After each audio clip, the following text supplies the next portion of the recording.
I would like to congratulate the Thule Institute with 20 years anniversary. This seems to be the year of anniversaries.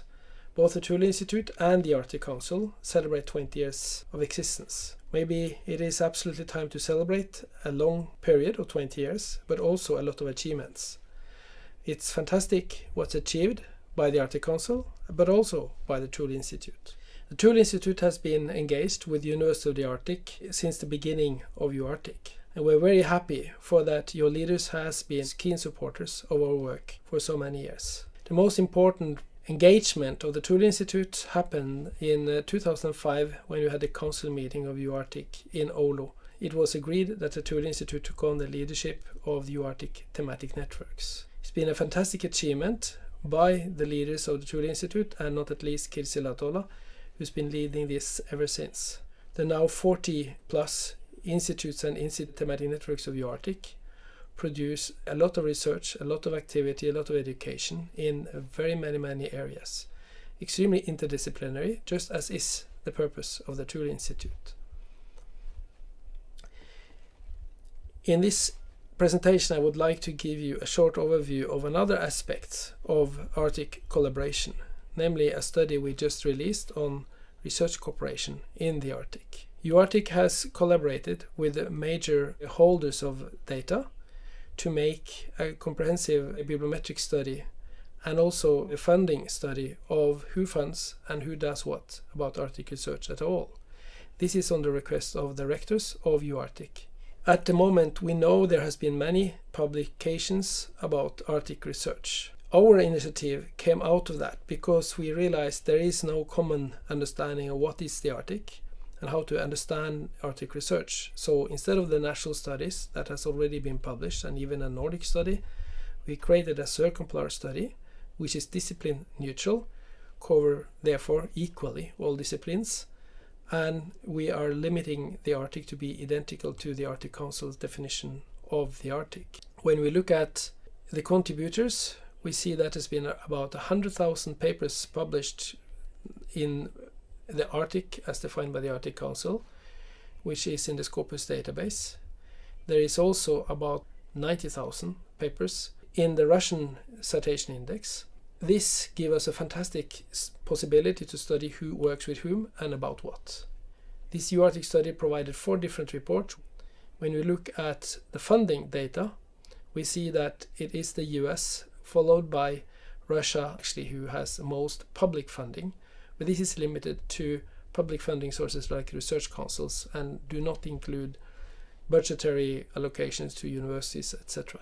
When we look at which disciplines the funding goes to, almost everything goes to natural sciences. Very little money actually go to the social science, humanities, etc. When we look at which countries publish about the Arctic, the 100,000 published in the Scopus database, we see that it is the US and Russia which are the big countries, followed up by countries like Canada and Norway and others, and Finland is also in here.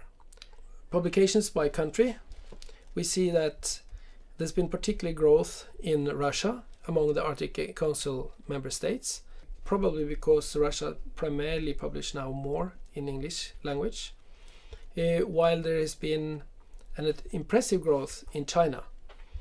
Other countries has been less. The Arctic science publications are stable at 0.4% of the total production of Arctic science in the world over time. But if we look to disciplines, it is primarily natural sciences that is the production, while only a small fraction is humanities and social sciences. Looking at change over time, natural sciences is because it's so big, has no change over time. Over the last 10 years, we don't even see an impact of the International Polar Year, but we can see a significant growth in publications in humanities and social sciences. When it comes to citations by country, some states has a much higher citation impact than others, but there is a general trend that those countries which has a higher impact also have very small production.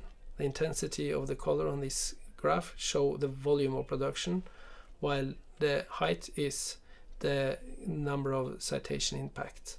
When you come to international collaboration, we see there's a clear trend that large countries collaborate less with other countries while smaller nations collaborate more. That's maybe logical. But the good thing about Arctic research is that there is in all cases a much higher international collaboration among Arctic nations and Arctic research than there is in any other fields in the world. I would like to go back and think a little about the future. The Oulu University is now open for a new Vice President Research of UArctic, and we really look forward to get a strong new leader of Arctic research in UArctic to follow up the fantastic work done by Kari Laine.